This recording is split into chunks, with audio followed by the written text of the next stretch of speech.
buy this big old mansion that they thought they would love, and after a couple of months of living in that mansion, they'll find somebody else's mansion that's nicer. And say, man, I don't have that, and there's a void in their heart. It's never going to be fulfilled. Your greed, your lust, it's never going to be fulfilled. Faith, real faith, true faith, offers something that nothing else can offer. It can fill your heart with contentment. That's what we're offering. So you have to fight your desires. You have to, for a moment, maybe for a day, for a week, we ask you just to put your desires aside. Just put them aside for a little while and just deeply reflect on the truth. Reflect on your real purpose in life and see if that can push you in a different direction. There were people much like you that were in a life of really entertaining themselves, drowning themselves in all of their seductions, and Allah gifted them with just a possibility, just a few moments of taking a seat back, pulling themselves out of that cycle and thinking about it for a moment. And they found the truth. And they are at more peace now than they were ever before. Why is it, do you think, that a young man, a young Muslim man, a young Muslim woman, good looking, healthy, smart, making good money, etc., is not going to go to the club? It has all the power to. What's stopping him? What is so powerful that it's not tempting him like it tempts you? Why is it that he's able to fight that? He's got something so powerful that nobody else can see, and we want to share that treasure with you. We want to share that. That's what we want you to experience. A lot of us, some of us are just coming over from what we call jahiliyyah, coming over from the days of ignorance. Some people, they can relate to this and they're laughing at it now because they have that true peace and that contentment. They don't have to go to the club. They don't have to go chasing the material world. But why do you think it is that someone, we've seen this, the woman, because the next point she mentions is, women in your religion, they got to cover from head to toe. But you'll see women just fighting so hard. It's like freezing outside, and she's got, the skirt coming up, and you're like, man, ain't you cold? She's just fighting, but now the cold weather will still have to have her put on some clothes. Yeah. Or she'll have to give out, the guys are out there, what their agenda is. They want to satisfy their desires. The woman, she feels insecure if she's not giving, at least if her phone's not blowing up and 20 guys are calling her a date. She's got to have this feeding to her ego, and it becomes like a game. It becomes like, this life we're just playing with each other. And it's really what a lot of times our sisters don't realize in humanity is that they're actually being used. They think they're dressing how they want. You don't want that. You're just appealing to the desires of men. That's what they want. It's not what you want. They want it more than you do. They want you to dress half naked. And so the thing about hijab and covering and modesty and things like that, first and foremost, it's a commandment in Islam. Well, the Muslim woman covers, she covers herself in a certain way. Why? Because she is convinced this is a commandment, a prescription from her Lord, and what her Lord says is better for her in her fulfilling her purpose. That's the essential point of this issue. But just to speak about clothing a little bit, there are, in Islam we say that there are three purposes of clothing. There are three purposes of clothing. One purpose of clothing is protecting yourself from the elements of the weather, like you just mentioned. Another purpose of clothing is beautification. Another purpose of clothing is modesty. There are three purposes: protection, beautification, and modesty. But the priority is different. In Islam, the priority first is what? Modesty. That's the first priority. You have to have decency. You have to have, you shouldn't be objectified, So that's the first purpose. The second purpose of clothing in Islam, of course, is protection from the weather and together with beautification. There's nothing wrong with wearing nice clothes, so long as you are guarding your modesty, right? What happens in a lot of non-Muslim culture is that a lot of times people don't care about modesty at all. They don't even care sometimes about protecting themselves from the weather, like you said. Yeah. What are they concerned about? What they think is beautification. Yeah. That's what they're concerned about. She don't want the whistle, but she's got to have it. Yeah. So this is the, it's a change of shift because, and we say modesty, which is it's an aspect of humility. And why does a Muslim have to have humility? Because they've acknowledged that they're not in charge of their life. There's a higher power. Yeah. So even in their speech, even in their daily life and how they spend their time, in their clothing. Clothing is just one manifestation of humility, but we argue that humility has to be something that's a part of your speech, your demeanor, your mannerisms, the way you speak to people, the way you deal with your family, the way you deal with your Lord. There has to be humility all around. And one of those aspects is humility in clothing. Yeah, that's interesting. We're almost out of time. Just a few more points. We will hope that you will continue on because this program is very short. And we just want to give you a good taste and clear some of this junk that's out there. That the point about these the women, it seems like the Muslim women who do cover up, they make a conscious decision. Even people that might come from abroad, they come over here. Yeah. This is their opportunity to take off the hijab. They wear it. They Yeah. still they're not slaves to their desires. They're slaves to their Creator. And Sure. they feel a great commitment to do this. And you have many Americans women who are taking a conscious decision and putting this on their own. They're not forced Absolutely. to do this. This is an Absolutely. amazing thing. Now, the other point that the person brought up is about the organized religion. And you hear this a lot, where a person will be like, you know, that all religions are just man-made. And I would agree, we shouldn't have to follow a man-made religion organized by men. So how Sure. can we clear up this misconception? I think what's happened is, at least in Western society, there's been a lot of disappointment with certain religions because you could see clearly the logical contradictions in them, like right off the bat. You don't even have to go deep into finding the logical contradictions. You could see them right off the bat. So what's happened is that stigma has been, we've taken that paint and we've brushed all the religions with the same paint. Yeah. And we've said basically, oh, this one's religion 1 is man-made, religion 2 is man-made, therefore all the others must be man-made too. So we actually stopped looking into religion altogether, right? What we're arguing is that's not a fair assessment. You know, just like you don't judge, you know, you don't meet two people from a certain race and then pass judgment on the entire race. You don't meet two people of that gender and then pass judgment of the entire gender. Same thing with religion. You come across a certain religion and you're not satisfied with it. You didn't find it convincing. That's not fair for you to just brush off all other religions and say, oh, they're all man-made. That's actually an oversimplification and an intellectual laziness on your part.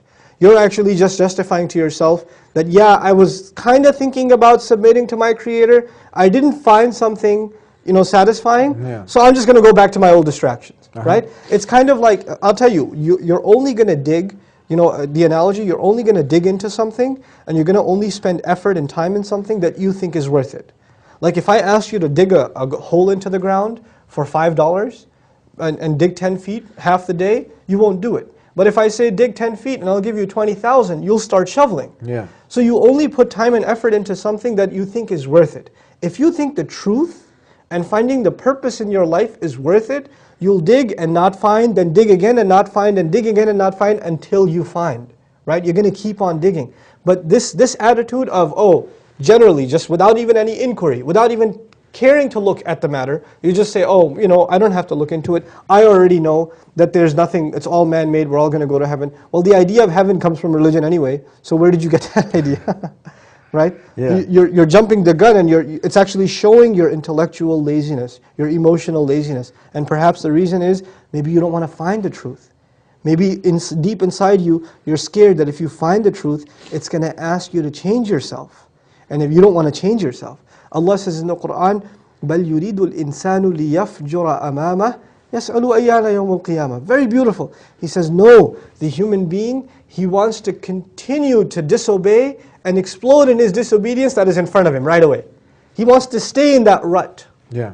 And then that's what leads him to ask, oh, when is the judgment day coming anyway? When is the resurrection coming? It's not going to happen. We're all going to go to heaven. Look at what Allah said and look at what you're saying. It's like He drew a picture of what you're saying. Subhanallah. You know what, when I study Quran and then I look at the kinds of questions people ask, it's incredible. Allah knows us better than we know ourselves. You're not the first person to ask this question. There have been hundreds of thousands of people before, millions if not, that have asked the same question of their Lord, of their purpose in life. And there are people who found that answer and were sincere to themselves, and there were people who passed by these responses and said, no, my desires, my temptations, my seductions are just too powerful for me. I'm going to stay in this mess. You have to decide if you're stronger than your desires. And I want to create an urgency with this person. I know they're sincere, and the many thousands that are watching, that death is a reality. It's not something that this should be put off searching for the truth. Thousands of people just in America die every day. I'm told that close to 150,000 die globally. So death can reach us at any time, and this Absolutely. is a fact, and we should kind of get on the ball about finding what the true purpose of our life is. Absolutely. You know, أينما كنتم يدرككم الموت ولو كنتم في بروج مشيدة. Allah says, wherever you may be, death will come to you. Even if you are in fortified camps, you're in the best security system. Death does not need to knock on your door. It will come right to you. You could be in your beds. You could be in your sleep. You could be driving to work. You could be perfectly healthy one day and a heart attack and died the next. We say it was sudden death, right? Cause of death unknown. This happens too. Death is not in your hands, it is the hands of your Creator. And because there's no timeline, you think you make a 40-year plan, you may not even have 3 hours left on this earth. I don't know how much time I have left, you don't know how much time you have left. Yeah. So we have to have a sense of urgency to finding our purpose. Because once that clock stops ticking and we leave this earth, then like one of the companions of the Prophet said, Ali radiallahu anhu, he said people are sleeping. It's beautiful. He said people are sleeping and when they die is when they wake up. That's when their eyes open. An-nasu niyam, people are asleep. So we ask that you wake up before you go into the grave. Where everybody else thinks you've been put to sleep, the reality will be you've actually been woken up at that point. And we don't wish that upon you. We don't wish that you wake up at that point. We wish upon you that you wake up now. That you think about your purpose and reality now, inshallah. Yeah, and it's not fair now that you expect the Creator, or you go to your boss and he told you and he gave you a list of responsibility. You neglected it, now you want to get paid at the end. Yeah, exactly. It doesn't make sense. Okay, thank you for being with us. You're quite welcome.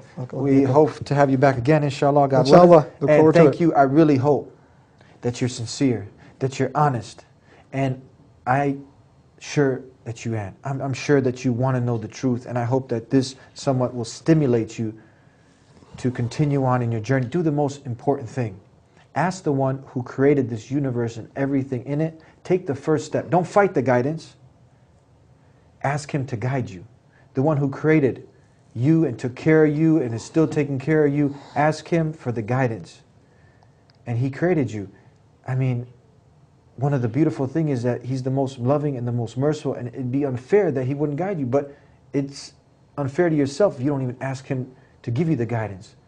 So ask Him to guide you. Take that first step, that first crucial step to wanting to know the truth, and then when the truth comes, be on it. It's very simple. And Islam is calling you to something that's in your very nature, to be a slave, to be one who surrenders and submits to just God alone and not His creation. And if you can dig this simple thing, then everything else will fall in place. It's a very beautiful way of life, and we hope that you got the benefit from this show, and we look forward to having you again, God willing, inshallah, on the Deen Show. Until next time, assalamu alaikum, peace be unto you. بسم الله الرحمن الرحيم الله لا إله إلا هو الحي القيوم لا تأخذه سنة ولا نوم له ما في السماوات وما في الأرض من ذا الذي يشفع عنده إلا بإذنه يعلم ما بين أيديهم وما خلفهم ولا يحيطون بشيء من علمه إلا بما شاء وسع كرسيه السماوات والأرض ولا يؤوده حفظهما وهو العلي العظيم. Come and see what everyone's talking about. Prove. If you find one contradiction, it can't be from God. But the rational idea, the rational explanation is, you do your best. Give up worshiping God as one. I will never give up spreading this message. I hope that you take that necessary step. You don't know if you're going to live till tomorrow.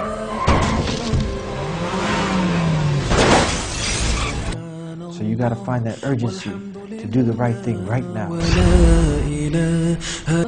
The reality of life usually doesn't sink in until tragedy comes.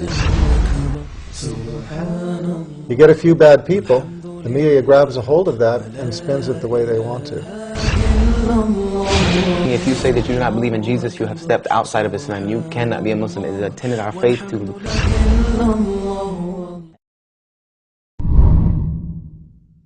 It's cold, it's late, everybody's sleeping. I arise and ask Allah to forgive me. Oh Allah, you see, oh Allah, you know all the sins I do. I turn to you to forgive my